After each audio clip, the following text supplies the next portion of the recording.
김혜진은 변호사가 읽어내려가는 유언장을 숨죽여 듣고 있었다.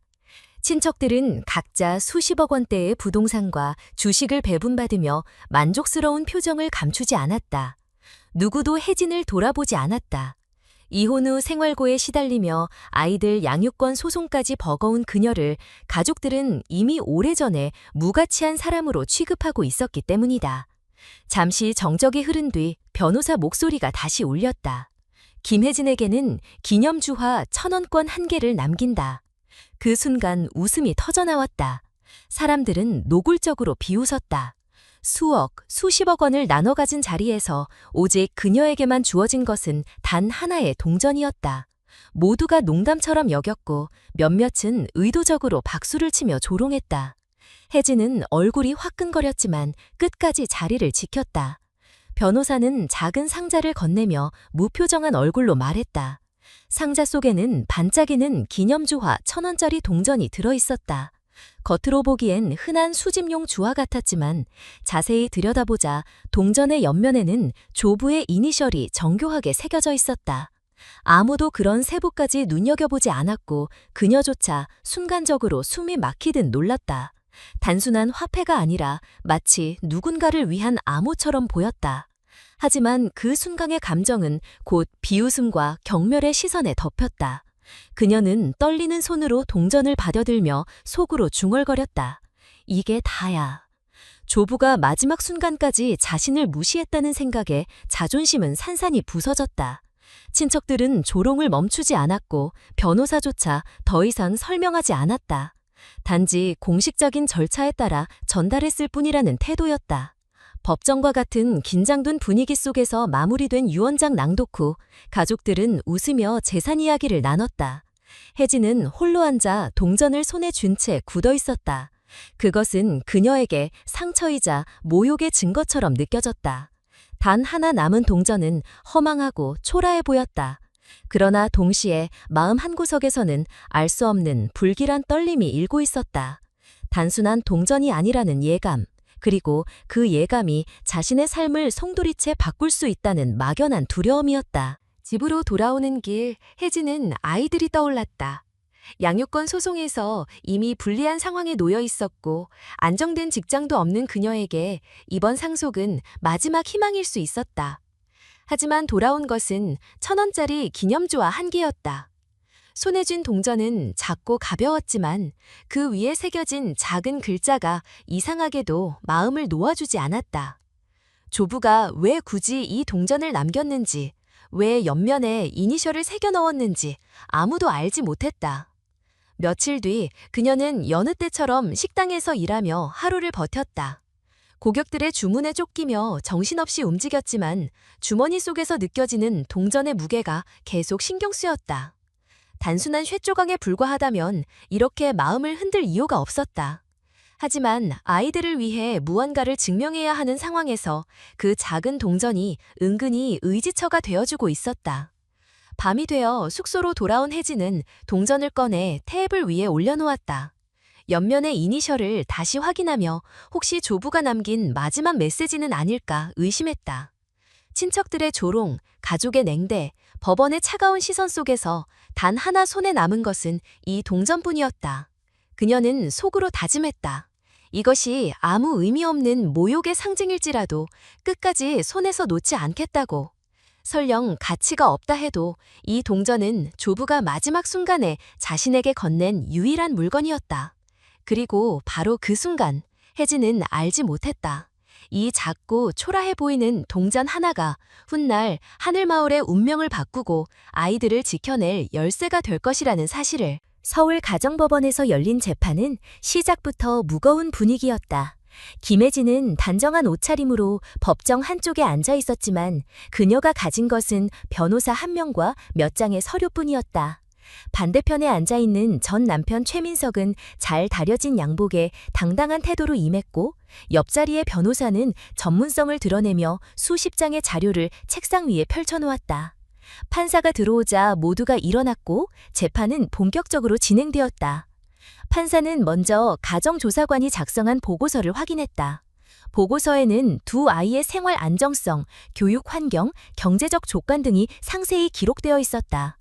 김혜진은 이미 이 보고서의 내용을 알고 있었고 그것이 자신에게 불리하게 작용할 것임을 직감하고 있었다.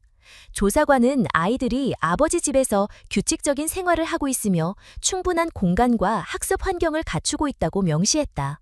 반면 혜진을 집은 원룸 구수로 두 아이가 함께 지내기에는 협소하며 장기적인 안정상을 담보하기 어렵다고 지적되었다. 최민석의 변호사는 보고서의 내용을 강조하며 그의 재정적 능력과 생활 기반을 반복해서 부각시켰다. 그는 민석이 안정적인 대기업에 근무하며 매달 높은 소득을 유지하고 있고 아이들에게 사교육과 병원 진료까지 책임지고 있다는 점을 나열했다. 또한 민석의 어머니가 근처에 거주하며 양육을 도울 수 있다는 점까지 언급되었다. 혜진의 입장에서 반박할 수 있는 여지는 거의 없었다. 혜진 측 변호사인 공익변호사 박지연은 그녀가 최근 자격증 취득을 위해 야간 수업을 등록했고 음식점에서 관리자 직책에 지원한 사실을 언급했다. 또한 아이들과의 정서적 유대가 강하다는 점을 호소했다. 그러나 판사의 표정은 크게 달라지지 않았다. 법정에서 중요한 것은 정서적인 요소가 아니라 객관적인 조건이었다. 판사는 두 사람의 진술을 모두 들은 후 잠시 정리 시간을 가졌다. 법정 안은 정적이 흘렀고 혜진의 가슴은 점점 무거워졌다. 아이들과 함께 지내야 한다는 간절함이 목구멍에 걸려 숨조차 쉬기 어려웠다. 그러나 곧 판사의 목소리가 다시 울려 퍼졌다. 판결문은 간단하지만 잔혹했다. 두 아이의 주 양육권은 최민석에게 주어지고 김혜진은 한 달에 2번의 주말과 주중 하루 저녁 면접 교섭만 허용된다. 사실상 아이들과의 일상적인 생활은 모두 끊어지고 주어진 시간 동안만 제한적으로 만날 수 있다는 의미였다. 순간 법정의 공기는 차갑게 얼어붙은 듯했다. 혜진의 머릿속에는 수많은 기억들이 스쳐 지나갔다. 아이들이 어릴 적 잠들기 전 불러달라고 졸랐던 자장가, 유치원 입학식에 손을 잡고 함께 갔던 날, 편의점 앞에서 나눠 먹던 작은 아이스크림까지. 그 모든 순간이 이제는 추억으로만 남을지도 모른다는 두려움이 몰려왔다. 판사는 마지막으로 6개월 후 상황이 개선되면 재검토가 가능하다고 덧붙였다. 그러나 그것은 현실적으로 희망적인 약속이 아니었다. 안정적인 수입과 더 나은 주거 환경을 단기간에 갖춘다는 것은 그녀의 현재 상황에서는 거의 불가능에 가까웠다. 판사의 말은 위로처럼 들렸지만 사실상 문을 닫아버린 선언이나 다름없었다. 재판이 끝나고 민석은 만족스러운 표정을 지으며 서류를 챙겼다. 그는 곧장 아이들과 함께 법정을 나갔다. 혜진은 자리에 그대로 남아 아무 말도 하지 못했다. 모든 것이 허무하게 끝나버린 듯한 공허함이 몰려왔다. 자신이 아이들에게 늘 해주었던 약속, 절대 떨어지지 않을 거라는 다짐이 산산이 부서진 순간이었다. 법정을 나와 건물 밖으로 걸어가는 동안 그녀의 발걸음은 무겁기만 했다. 주변의 시선이 자신을 향하는 것 같았고 모두가 속으로 그녀를 실패자로 여기고 있을 것 같았다. 실제로 가족 중 몇몇은 재판 결과를 이미 예견한 듯 냉소적인 반응을 보였다. 어쩌면 오늘의 이 판결은 유산 문제 때 받은 모욕보다 더 깊은 상처로 남을 수 있었다. 아이들과의 생활이 단절된다는 현실은 상상만으로도 견디기 힘들었다. 혜진은 아이들에게 늘 최선을 다했지만 세상은 그것을 인정하지 않았다.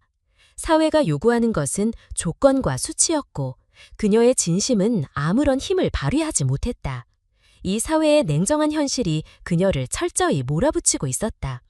그럼에도 불구하고 혜진은 완전히 주저앉을 수 없다는 사실을 잘 알고 있었다. 그녀는 아직 아이들의 엄마였고 주어진 짧은 만남의 시간조차 소중히 지켜야 했다. 또한 판사가 언급한 6개월 후 재검토 가능성은 거의 희박했지만 그것이 유일한 희망이 될 수 있었다. 그녀는 다시 일어서야 했고 어떻게든 상황을 바꿀 방법을 찾아야 했다. 법원 앞에서 짧은 비가 흩뿌리듯 내리자 혜진의 마음속은 더욱 어두워졌다. 하지만 동시에 이상한 결심이 솟구쳤다. 이제는 누구의 동정이나 도움을 바라지 않겠다고 스스로를 증명하겠다고 다짐했다. 비록 세상은 그녀에게 1000원의 상속과 패배라는 낙인을 찍었지만 그것이 전부는 아니라는 사실을 언젠가 보여줄 수 있으리라는 믿음이 깊은 곳에서 움트고 있었다. 그녀는 주머니 속에 든 동전을 다시 꺼내 바라보았다. 그것은 단순한 유산이 아니라 지금의 처지를 상징하는 표식이었다. 가족에게 버림받고 법정에서 패배한 여자의 초라한 현실을 응축한 상징. 그러나 동시에 언젠가 이 동전이 자신을 다시 일으켜 세우는 열쇠가 될지도 모른다는 알 수 없는 예감이 그녀의 가슴을 스쳤다. 그날 저녁, 혜진은 혼자 좁은 방에 돌아와 아이들의 사진을 바라보았다. 사진 속 웃고 있는 두 아이의 얼굴은 여전히 따뜻했고 그녀에게 단 한 가지 이유만 남겼다. 포기할 수 없다는 것.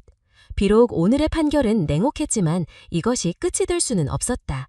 아이들을 지키기 위해 자신이 진짜 엄마라는 사실을 증명하기 위해 어떤 모욕과 좌절도 견뎌내야 했다. 김혜진은 패배감에 짓눌린 채 며칠을 식당에서 일하며 버텼다. 사람들의 웃음과 법정에서의 판결은 마음속에서 지워지지 않았고 아이들을 잃었다는 사실은 매 순간 그녀를 괴롭혔다. 그러나 어느 날 휴대전화에 낯선 번호가 뜨더니 짧은 벨소리 후 연결되었다. 변호사 이준호였다. 그는 단호하게 목소리를 낮추며 유산이 아직 끝나지 않았다고 말했다. 혜진은 처음엔 믿지 않았다. 이미 모두가 보는 앞에서 1,000원을 받았고 그것이 전부라고 생각했다. 그러나 이준호는 그것이 단순한 상징일 뿐이며 진짜는 아직 남아있다고 강조했다. 다음 날 정오, 이준호의 검은 차량이 식당 앞에 도착했다. 혜진은 망설였지만 결국 탑승했다. 차 안에서 변호사는 아무 말도 하지 않았다. 대신 길게 뻗은 고속도로를 따라 강원도 방향으로 차를 몰았다. 서울의 빽빽한 빌딩들이 사라지고 시야가 점점 넓어질수록 혜진의 마음은 혼란스러워졌다. 무엇을 향해 가는지 알 수 없었지만 단순한 호기심을 넘어 불안과 기대가 뒤섞인 감정이 가슴을 채웠다. 차는 한참을 달려 산지가 드러나는 지역으로 들어섰다. 목적지에 가까워졌을 때 이준호는 차를 멈추고 트렁크에서 작은 서류 가방을 꺼냈다. 그리고 혜진에게 동전을 내밀며 앞으로 직접 사용해야 한다고 했다. 그녀는 여전히 믿을 수 없었지만 변호사의 태도는 확신에 차 있었다. 얼마 후 그들은 낡았지만 견고하게 지어진 철문 앞에 도착했다.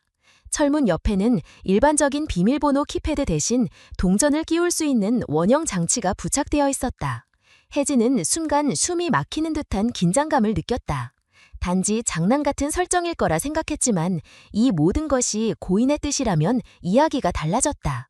이준호는 그녀에게 동전을 건네며 장치에 끼워 넣으라고 했다. 그녀는 떨리는 마음으로 동전을 맞추었고 이니셜이 새겨진 가장자리가 홈에 들어가자 작은 기계음과 함께 문이 열렸다. 문 뒤로 펼쳐진 공간은 예상치 못한 광경이었다. 단순한 땅이나 건물이 아니라 이미 수십 명이 모여 살고 있는 작은 공동체였다. 간판에는 하늘마을이라는 이름이 붙어 있었다. 사람들은 농작물에 손질하고 아이들이 뛰어다니고 여러 작업이 동시에 진행되는 듯 보였다. 혜진은 충격에 가까운 놀라움에 휩싸였다. 자신이 알고 있던 가족의 재산은 화려한 빌딩과 땅에 불과했지만 여기에는 살아 숨쉬는 공동체가 존재하고 있었다. 이준호는 서류 가방을 열어 고인의 친필 편지를 꺼냈다. 편지에는 오래전 혜진이 초등학교 과제로 이상적인 마을을 설계한 경험이 언급되어 있었다. 지속 가능하고 협력적인 공간을 만들고 싶다는 어린 시절의 상상이 고인의 마음을 움직였다고 쓰여 있었다. 그는 그 상상을 실제로 구현하기 위해 10수년 동안 준비했고 이제 그 열쇠를 혜진에게 넘기려 한 것이었다. 혜진은 믿기 어려웠다. 자신은 늘 실패자로 불렸고 무능하다는 말을 들으며 살아왔는데 고인이 마지막 순간에 선택한 사람은 자신이었다는 사실이 이해되지 않았다. 그러나 증거는 분명했다. 동전이 열쇠였고 편지에는 그녀의 이름이 적혀 있었다. 그리고 눈앞의 공동체 사람들은 이미 그녀를 기다려왔다는 듯이 다가왔다. 마을 대표격인 중년 여성이 다가와 자신을 소개하며 환영의 뜻을 전했다. 그녀는 오랫동안 이곳에서 생활해왔고 고인의 뜻을 이어가기 위해 준비해왔다고 했다. 다른 주민들도 호기심과 기대가 섞인 눈빛으로 혜진을 바라보았다. 낯선 사람들이었지만 이상하게도 조롱이나 멸시의 기운은 느껴지지 않았다. 오히려 따뜻하고 열린 시선들이 그녀를 감쌌다. 혜진은 여전히 현실감이 없었다. 겨우 1,000원으로 상속이 끝났다고 생각했지만 사실 그것은 시작이었다. 동전은 상징이자 열쇠였고 진정한 상속은 지금부터였다. 하늘마을은 단순한 부동산이 아니라 사람들과 시스템 그리고 미래가 담긴 프로젝트였다. 그리고 그 모든 것이 이제 그녀의 책임으로 넘어오고 있었다. 머릿속에는 수많은 생각이 얽혔다. 지금 당장 법적으로는 아이들을 잃은 상태였다. 그러나 만약 이곳에서 자리를 잡고 안정된 수입과 주거 환경을 증명할 수 있다면 상황을 바꿀 수도 있었다.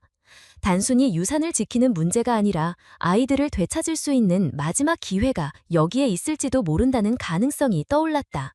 주민들은 그녀를 마을 회관으로 안내했다. 그곳에는 운영 기록과 재정 보고서, 각종 문서들이 정리되어 있었고 고인이 남긴 신탁 증서도 보관되어 있었다. 이준호는 차분하게 설명을 이어갔다. 하늘마을은 법적으로 독립된 신탁재단 소유이며 관리 책임자는 김혜진으로 지정되어 있다고 했다. 재단은 운영비를 충당할 수 있는 자산을 갖고 있으며 매달 신탁관리인에게 상당한 생활비와 교육비가 지급되도록 설계되어 있었다.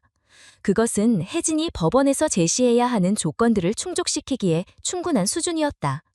혜진은 아직 실감이 나지 않았지만 한 가지는 분명했다.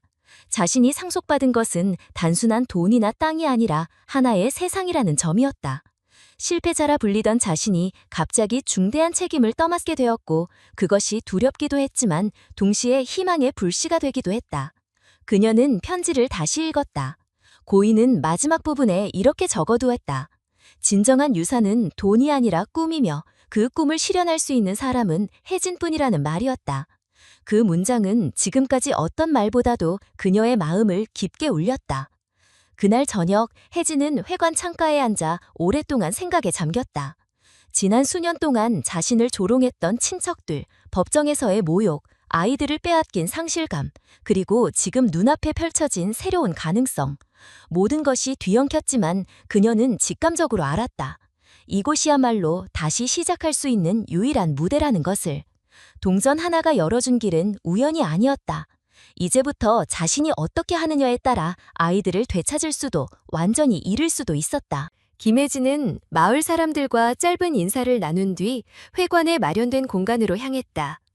이곳은 단순한 시골 마을이 아니라 철저히 계획되고 운영되는 공동체였다. 회관 안에는 각종 운영 기록과 주민들의 활동 내역이 세세히 정리되어 있었고 재정 상황을 보여주는 장부도 비치되어 있었다. 첫눈에 보기에도 단순한 자급자족이 아니라 체계적인 관리가 이루어지고 있었다. 농업, 에너지, 교육, 의료가 각각 분담되어 운영되고 있었고 모든 것이 하나의 유기적 시스템으로 연결되어 있었다. 혜진은 문서를 넘기며 놀라움을 감추지 못했다. 신탁은 단순히 토지를 보존하는 수준이 아니라 주민들이 안정적으로 생활할 수 있도록 법적으로 보장하고 있었다. 재단 계좌에는 매달 운영비가 지급되었고 남는 수익은 공동체 발전을 위해 재투자되었다. 더구나 신탁 관리인으로 지정된 사람에게는 별도의 생활비가 책정되어 있었는데 금액은 그녀가 상상도 하지 못할 수준이었다. 매달 2천만 원에 달하는 금액이 지급되도록 설계되어 있었고 아이들의 교육비와 의료비까지 포함되어 있었다. 혜진은 순간 법정에서 들었던 판사의 말을 떠올렸다. 안정적인 수입과 주거 환경이 양육권의 핵심 조건이라는 점이었다. 이곳에서라면 그것이 가능했다. 마을에는 이미 다수의 주택이 마련되어 있었고 그녀는 신탁 관리인 자격으로 별도의 숙소를 사용할 수 있었다. 그것은 단순히 임시 거주지가 아니라 아이들과 함께 생활하기에 충분한 공간이었다. 마을 주민들은 자신들의 배경을 차례로 소개했다. 군에서 복무하다 부상으로 제대한 기술자, 도시에서 직장을 잃고 방황하다 정착한 교사, 의료 봉사를 하다가 합류한 간호사, 그리고 환경 문제에 관심을 두고 있던 청년들까지. 모두가 각자의 상처와 사연을 안고 있었지만 이곳에서는 새로운 삶을 일구고 있었다. 그들의 이야기를 들으며 혜진은 처음으로 조롱이나 멸시가 없는 환경을 체감했다. 누구도 그녀의 과거를 평가하지 않았고 실패자로 낙인 찍지 않았다. 그러나 동시에 그녀의 책임감은 무겁게 다가왔다. 고인의 편지에는 분명히 적혀 있었다. 진정한 상속은 돈이 아니라 꿈이며 이 마을을 이어갈 사람이 바로 혜진이라는 사실이었다. 어린 시절 아무렇지 않게 그렸던 이상적인 마을의 구상이 현실이 되어 눈앞에 펼쳐져 있었다. 이제 그 비전을 유지하고 발전시켜야 하는 사람이 자신이라는 사실은 두렵지만 피할 수 없는 운명이었다. 이준호는 신탁의 법적 효력을 상세히 설명했다. 재단은 독립법인으로 설립되어 있어 외부에서 쉽게 간섭할 수 없었고 관리인의 권한은 막강했다. 그러나 동시에 책임도 막중했다. 재정 운영, 주민관리, 외부 단체와의 협력까지 모두 관리인의 이름으로 이루어져야 했다. 혜진은 순간 자신이 감당할 수 있을지 의문이 들었지만 아이들을 되찾아야 한다는 절박한 현실이 머릿속을 지배했다. 이 기회를 잡지 못한다면 다시는 아이들과 함께할 수 없을지도 몰랐다. 마을 사람들은 그녀를 의심하지 않았다. 오히려 오랫동안 기다렸다는 듯이 따뜻하게 맞이했다. 일부는 고인과 함께 이곳을 설계하고 건설하는 과정을 직접 겪었고, 이제는 혜진이 그 뜻을 이어갈 차례라고 생각했다. 그들은 그녀의 과거가 아니라 현재와 미래를 보고 있었다.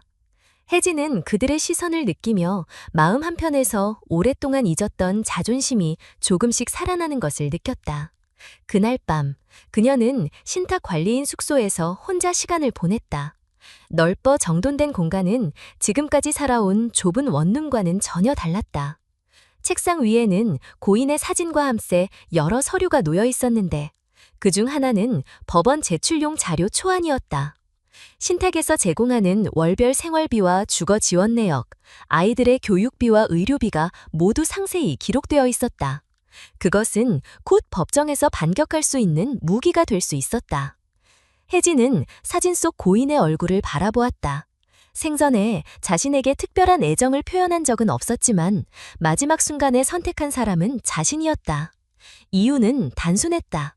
어릴 적 아무도 신경 쓰지 않았던 작은 상상력, 지속 가능한 마을을 꿈꿨던 아이의 그림이 그의 마음을 움직였던 것이다. 그때는 그냥 숙제로 제출했던 종이 한 장이었지만 지금은 수십 명의 삶을 지탱하는 실체로 변해 있었다. 마을 대표인 중년 여성은 다음 날 혜진에게 마을의 운영 일정을 보여주었다.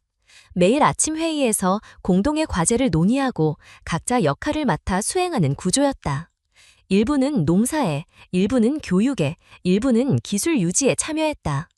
혜진은 아직 무엇을 맡아야 할지 알 수 없었지만 관리인으로서 전체를 조율해야 한다는 사실만은 분명했다.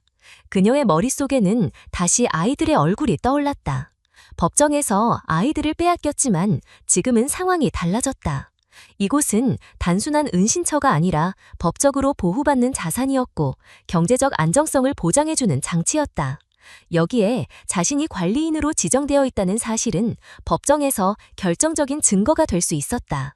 이제는 다시 싸울 수 있는 무기가 생긴 것이다. 혜진은 아이들을 되찾겠다는 결심을 굳혔다.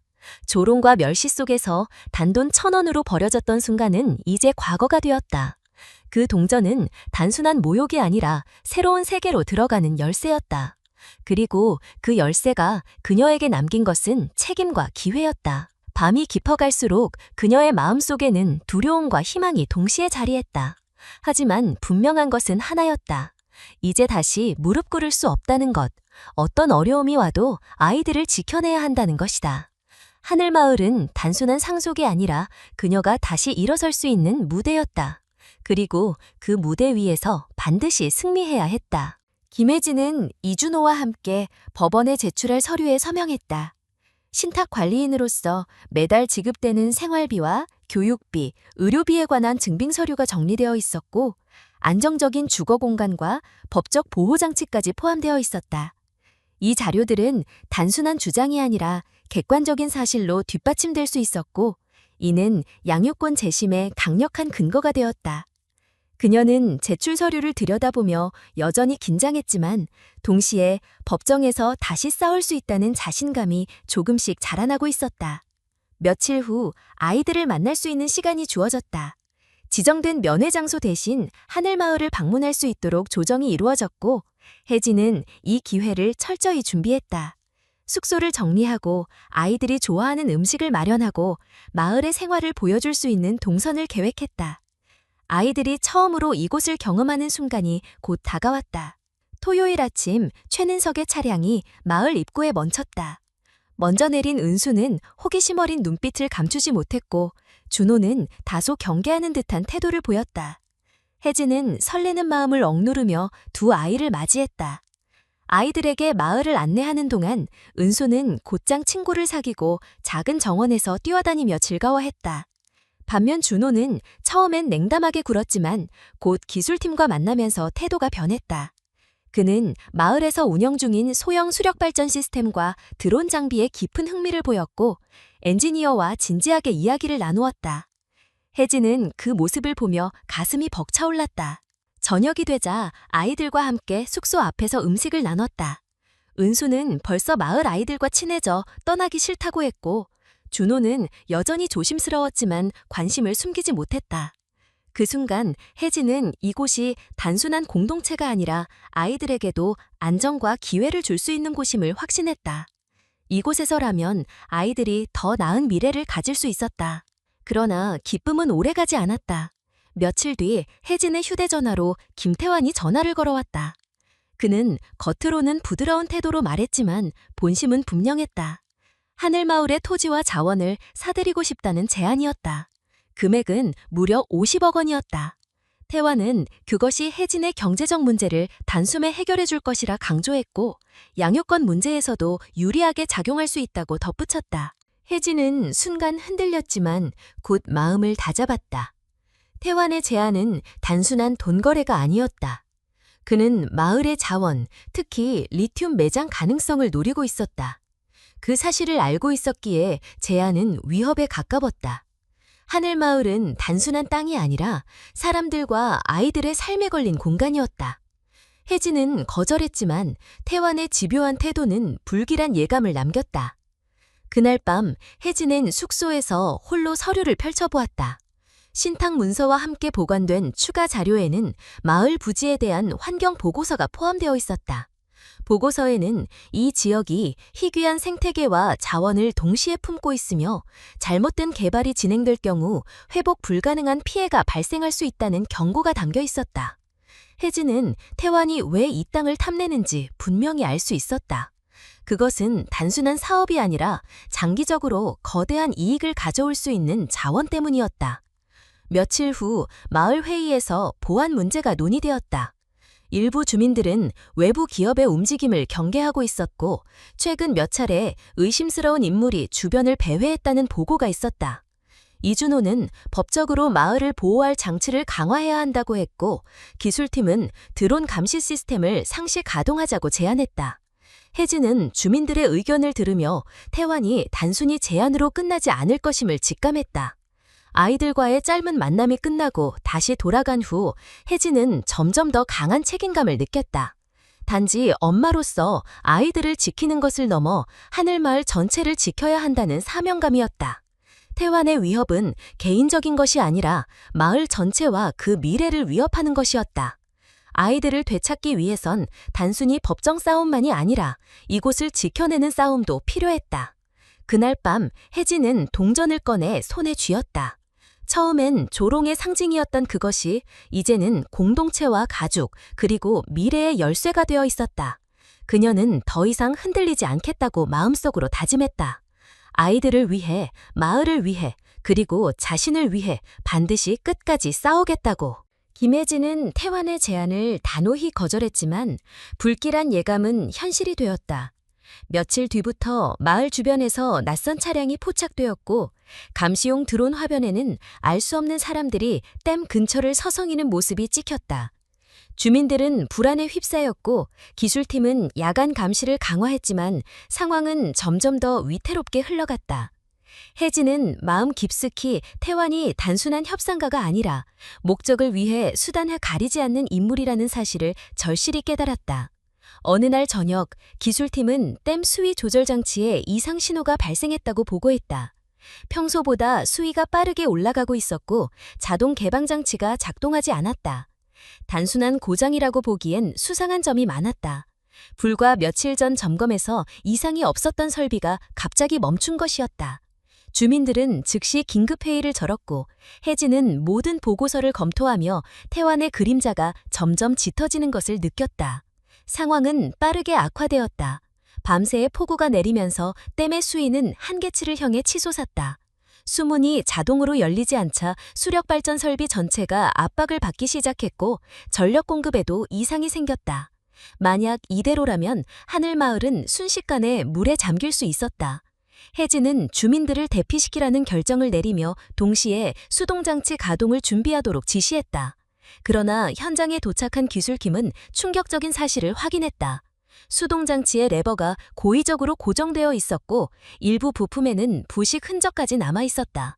단순한 사고가 아니라 누군가 의도적으로 장치를 훼손한 것이 분명했다. 혜진의 머릿속은 순식간에 차가워졌다. 태환은 이미 노골적으로 위협을 가하고 있었지만 이제는 직접적인 파괴 행위로 마을을 압박하고 있었다. 만약 댐이 붕괴된다면 단순히 재산 피해가 아니라 주민들의 생명까지 위협받을 수 있었다. 그녀는 두려움보다 분노를 일갔다. 돈으로도 협박으로도 뜻을 이루지 못하자 이제는 파괴로 몰아가고 있다는 사실이 치를 떨리게 했다. 주민들은 긴급히 댐의 보조 수문을 열기 위해 모였다. 거센 빛 속에서 한 팀이 수문 장치까지 접근해 수동으로 돌리기 시작했다. 오래된 장치는 무겁고 고장이 잦았지만 다행히 일부가 작동하며 수위가 조금씩 낮아졌다. 그러나 문제는 거기서 끝나지 않았다. 보조 수문이 열리면서 서쪽 제방이 심각한 압박을 받기 시작했고 토사가 급격히 유실되며 붕괴 위험이 커졌다. 긴급 대피 방송이 울려 퍼졌고 주민들은 아이들과 노약자를 가장 먼저 안전지대로 이동시켰다. 은수와 준호도 임시 대피소로 이동했지만 혜진은 아이들이 불안에 떨고 있다는 사실을 잘 알고 있었다. 그럼에도 지금은 아이들을 지키는 것과 동시에 마을 전체를 지켜야 했다. 밤새 이어진 위기 속에서 주민들은 끝까지 포기하지 않았다. 흙주머니를 쌓고 펌프를 돌리며 임시 제방을 만들었다. 혜진은 지쳐 쓰러질 뻔하면서도 눈을 감을 수 없었다.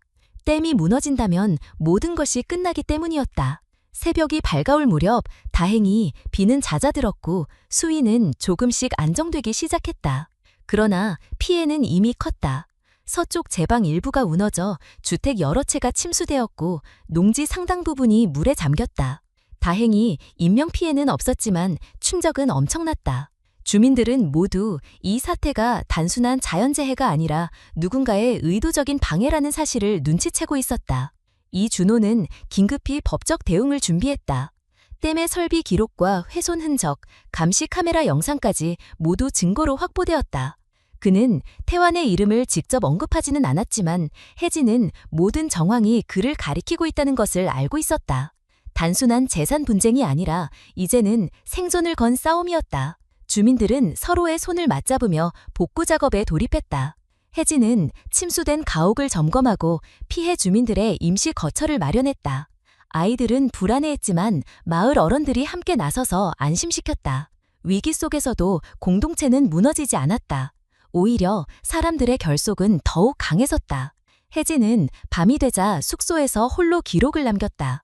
오늘의 사건, 피해 상황, 증거자료, 그리고 자신이 느낀 분노와 결심. 이 기록은 단순히 일기가 아니라 앞으로 다가올 법정 싸움과 정치적 압박 속에서 무기가 될 것이었다. 태환은 이번에도 실패하지 않을 것이다. 그는 다시 시도할 것이고 더 큰 위협을 가해올지도 몰랐다. 하지만 혜진은 두렵지 않았다.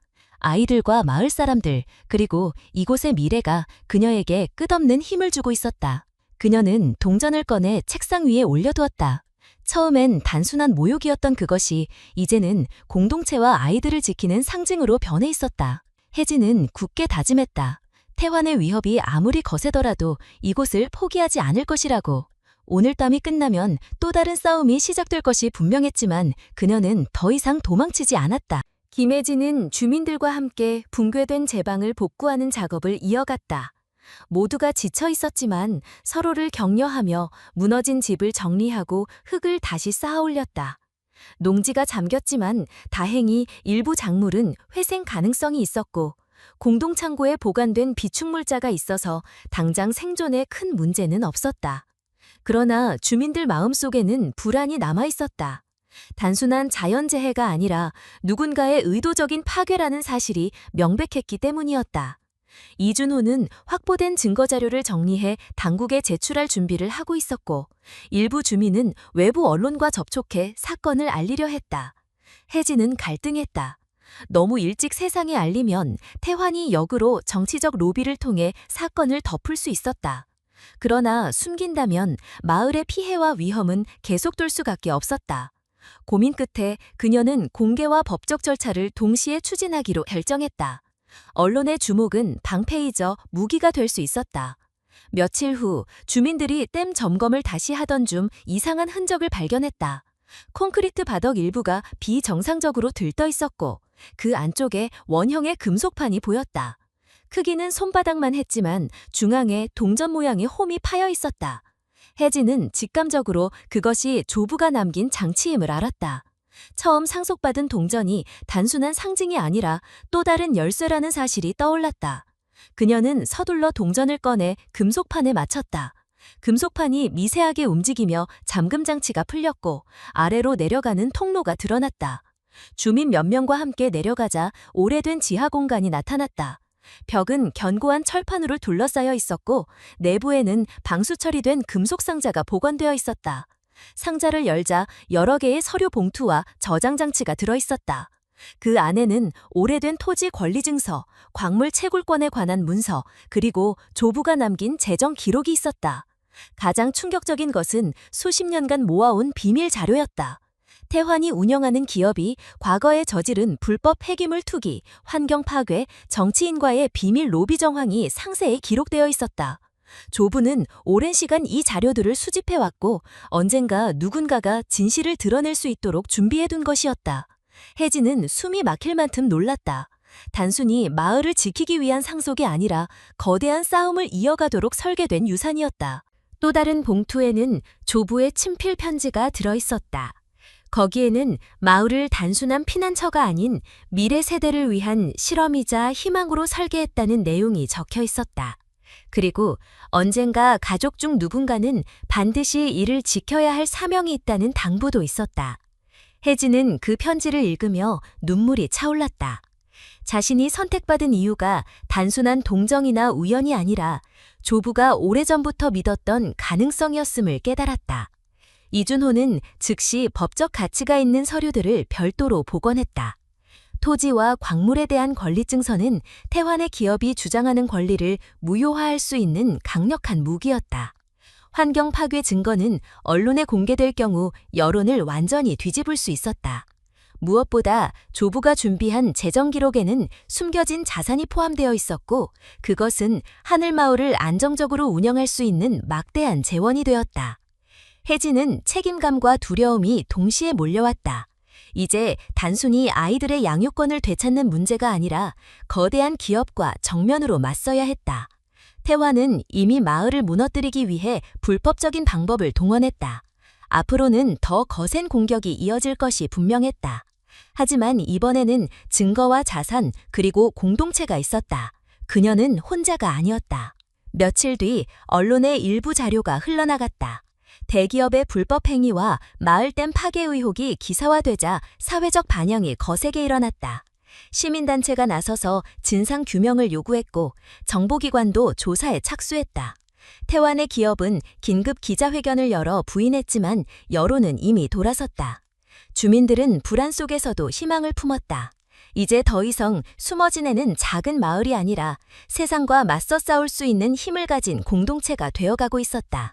혜진은 아이들과 함께 회관에서 열린 모임에 참석하며 다짐했다. 이 싸움은 단순히 생존이 아니라 정의와 미래를 지키는 일이 될 것이라고.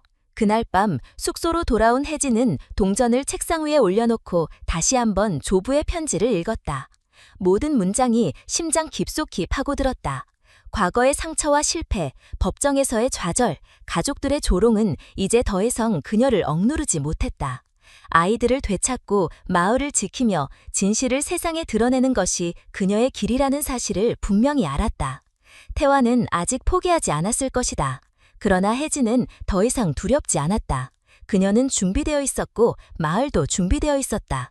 남은 것은 싸움뿐이었다. 김혜진은 변호인 이준호와 함께 법원으로 향했다. 재심은 예상보다 빨리 열렸고 언론의 관심은 뜨거웠다. 이미 대기업의 불법 행위가 보도되며 여론은 흔들리고 있었고 하늘마을의 존재가 알려지면서 사회적 화제가 되었다. 판사는 앞선 판결과 달리 신중한 태도로 양측의 주장을 듣기 시작했다. 태완 측 변호인은 혜진이 안정적인 생활을 보장하지 못한다고 주장했지만 신탁 운영 비용과 자산 증거가 제출되자 더 이상 반박하지 못했다. 특히 지하 공간에서 발견된 재정 자료와 자산 내역은 결정적인 무기였다. 혜진이 관리인으로서 매달 고정 수입을 얻고 있다는 사실, 아이들의 교육과 의료가 모두 보장된다는 증빙, 그리고 공동체 전체가 안전한 환경을 제공한다는 평가서까지 제출되자 법정 분위기는 바뀌었다. 판사는 잠시 정적 속에서 결론을 내렸다. 아이들의 주 양육권은 혜진에게 돌아갔고 전 배우자는 일정한 면접 교섭권만 보장받았다. 혜진은 판결문을 손에 쥐며 깊은 숨을 내쉬었다. 지난 몇 년간의 모멸과 좌절, 아이들과의 단절이 끝났다는 사실이 실감나지 않았다. 법정을 떠나는 순간 그녀는 오직 아이들의 얼굴만 떠올렸다. 그날 저녁 아이들은 다시 그녀의 곁으로 돌아왔다. 은수는 눈물을 흘리며 매달렸고 준호는 담담하게 짐을 풀며 마을의 전력 시스템을 살피고 싶다고 말했다. 아이들의 반응은 너무 달랐지만 그 속에는 공통된 안도감이 있었다. 다시는 갈라지지 않는다는 확신이 아이들의 마음에도 자리한 것이었다. 혜진은 그 모습만으로도 충분했다. 하지만 싸움은 아직 끝나지 않았다. 태환은 기업의 압력을 동원해 사건을 무마하려 했으나 언론에 공개된 환경 파괴 증거가 이미 검찰 수사로 이어지고 있었다. 불법 폐기물 투기와 로비 정황까지 드러나며 그는 곧 피의자 신분으로 전환되었다.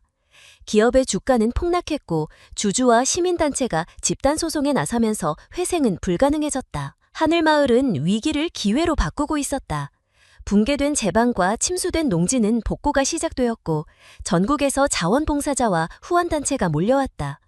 마을은 더 이상 외부로부터 숨겨진 비밀 공간이 아니라 새로운 가능성의 상징이 되었다. 주민들은 각자의 경험을 공유하며 더 넓은 세상과 연결되었고 아이들은 마을 학교와 외부 학교를 오가며 균형 있는 교육을 받을 수 있게 되었다. 혜진은 회관에서 열린 첫 번째 공식 회의에서 관리인으로서의 책임을 다시 확인했다. 마을 운영 자금은 안정적으로 유지되었고 조부가 남긴 비밀 자산은 새로운 공동체를 세우는 기초가 되었다.